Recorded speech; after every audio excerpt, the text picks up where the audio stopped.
Assalamualaikum warahmatullahi wabarakatuh, sahabat religi Gunung Kidul.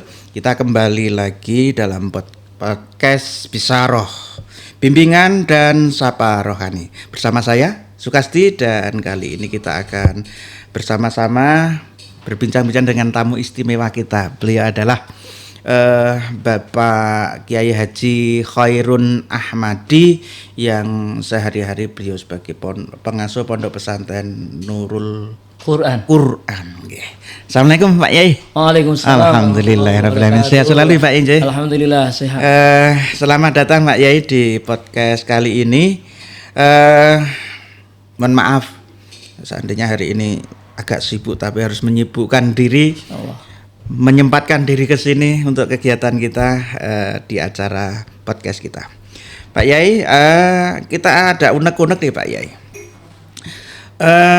Dalam istilah Islam kita itu, walaupun udah lama jadi Islam Pak Yai, tapi kenyataannya kita masih sering kali ada istilah-istilah yang kita belum paham, sehingga mohon nanti dijelaskan lah, terutama untuk saya sendiri Pak Yai.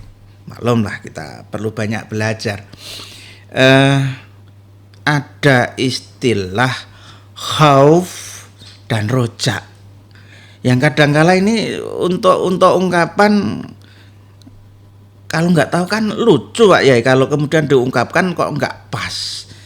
Ini mumpung di nuansa-nuansa bulan Ramadan, kita untuk berbekal menambah keimanan kita Pak Yai, mohon pencerahannya untuk saya pribadi dan teman-teman di sahabat religi Gunung Kidul ini, untuk mendapatkan pengertian yang sebenarnya khauf, roja niku nopo, untuk penerapannya pasnya kira-kira mohon pencerahan. Monggo Pak. Terima kasih. Assalamualaikum warahmatullahi wabarakatuh. Waalaikumsalam warahmatullahi wabarakatuh. Alhamdulillah wa syukurillah, salatu wassalamu ala rasulillah ma ba'dah. Terima kasih Pak Sukasti, kami diberikan kesempatan untuk hadir di podcast Bisaroh kantor Kementerian Agama Kabupaten Gunung Kidul. Jadi sebetulnya istilah khauf dan roja itu kan istilah bahasa Arab. Tapi dalam kehidupan kita sehari-hari kita sudah akrab. Apalagi dengan rujak toh, sapa sing ora ngerti sing jenenge rujak. Rujak kan sudah kita akrab di masyarakat. Itu jadi sering di ini ya Pak, dilembat-lembatkan dengan istilah Jawa nggih. Nggih, Jawa nih. Luar biasa. Sebetulnya khauf dan roja itu kita mengalami selaku manusia, kita mengalami dua hal. Khauf manakala kadang kita itu gelisah, kadang kita itu khawatir, itu kan persoalan yang manusiawi. Sedangkan roja, nek dadi Jawa nih rujak, sama itu beda ya. Tapi kalau orang rujaan itu kan seneng kan? Berarti ini menyenangkan. Ya, menyenangkan kan. Roja itu adalah sesuatu yang membahagiakan, harapan. Jadi kalau dalam istilah ilmu tasawuf, bahwa ar-roja wa ma'rifatul qalbi sa'ata rahmatillah wa judahu wa azima fadlihi wa isanahu wa jamila wa'dihi liman amila bi ta'atihi fayatawalladu min hadil ma'rifati halata farahin tusamar roja. Kalau yang mudah kita pahami bahwa roja itu adalah perasaan hati bisa merasakan bagaimana luasnya kasih sayangnya Allah Subhanahu wa taala, kemurahannya Allah. Anugerahnya Allah yang luar biasa bagi hambanya yang mau menjalankan perintahnya Allah dan menjauhi larangannya, sehingga di dalam hati selalu rasa bahagia, selalu nyaman bersama Allah Subhanahu wa taala. Orang yang mempunyai sifat roja itu hidupnya akan merasa happy.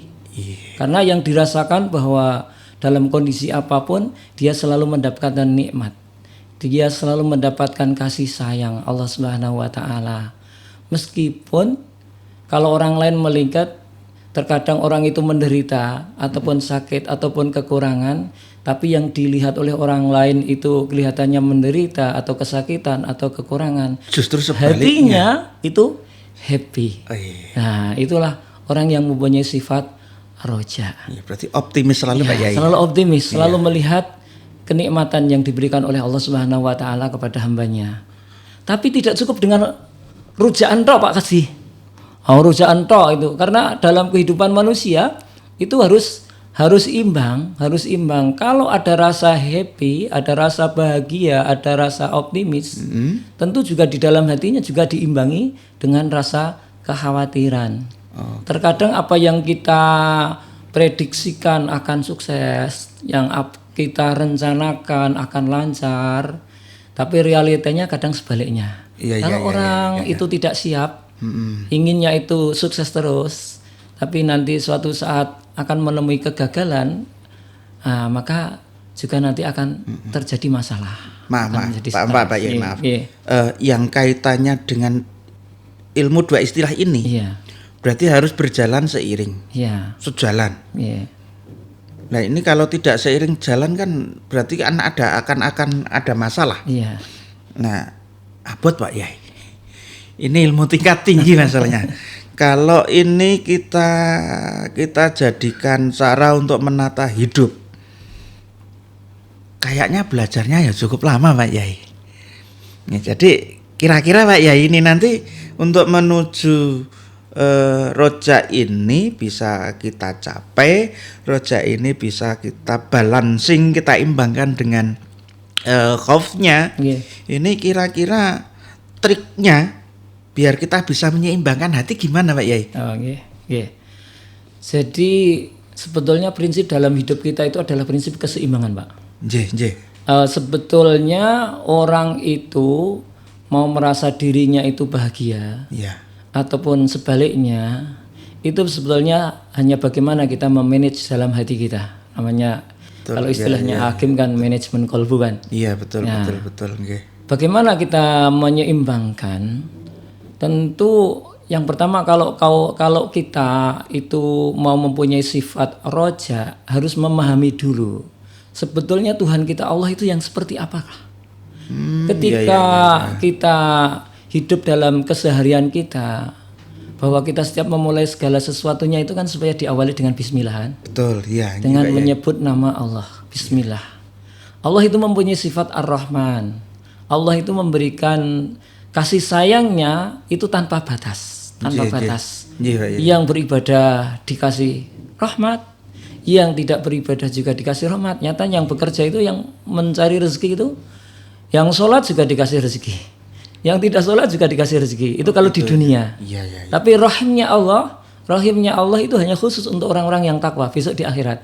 Kalau di akhirat baru spesial bagi hamba-hambanya yang takwa kepada Allah dan beramal solih. Itulah yang akan mendapatkan rahmatnya Allah besok di akhirat. Tapi kalau di dunia, Allah tidak pilih-pilih. Sehingga kalau kita memahami sifatnya Allah itu yang begitu luasnya, yang begitu baiknya, tanpa pilih kasih di dunia ini, maka tentu tidak ada alasan untuk tidak bahagia. Tapi terlepas dari itu, bahwa manusia itu adalah hanya berkeinginan berkehendak, anta turid. Kalau dalam bahasa istilahnya agama itu anta turid, kamu boleh bercita-cita, kamu boleh berkehendak apa saja, tapi Allah yurid, Allah mempunyai kuasanya.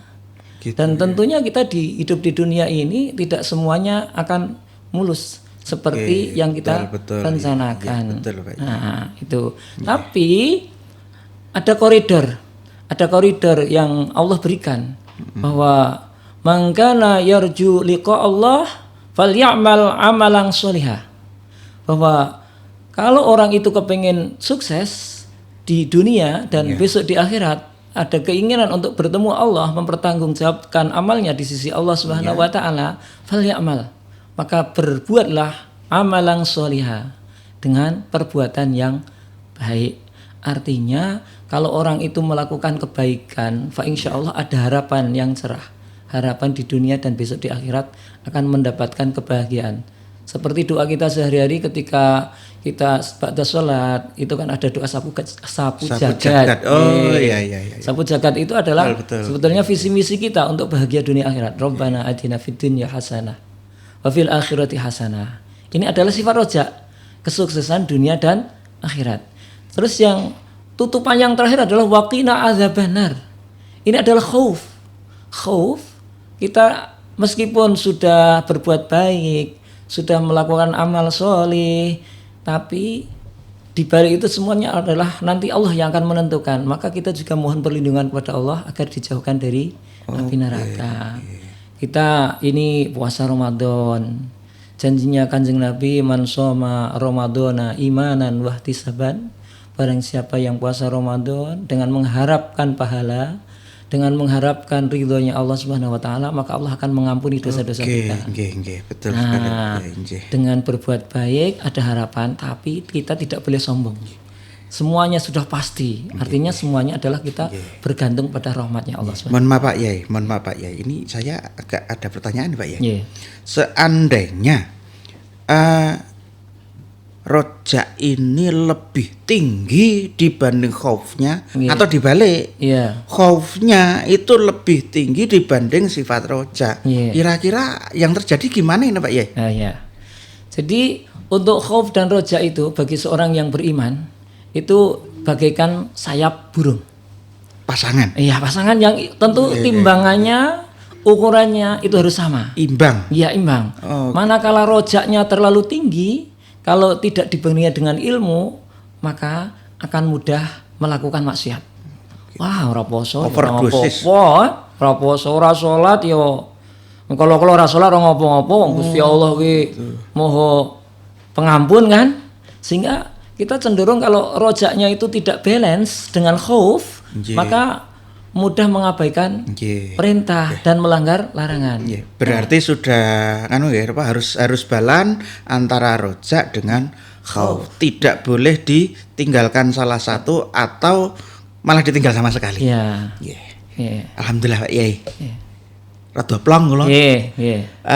Ada kecerahan dari penjelasan Pak Yai bahwa hidup kita ketika pengen bahagia ya harus balancing antara rojak sebagai harapan tinggi dan takut pada Allah sebagai penyeimbang bahwa akan ada pertimbangan di akhirat sebagai sebuah kesempurnaan perjalanan hidup dengan disimpulkan pada sebuah doa sapu jagat, sukses dunia, sukses akhirat, jauh dari api neraka. Kira-kira gitu ya Pak.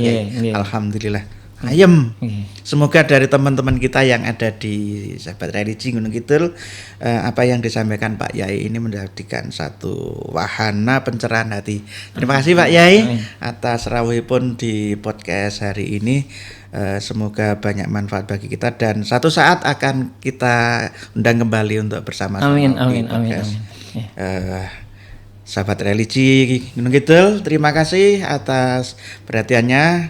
Selamat bertugas kembali dan selamat menjalankan aktivitas kembali. Kita kembali pada podcast berikutnya.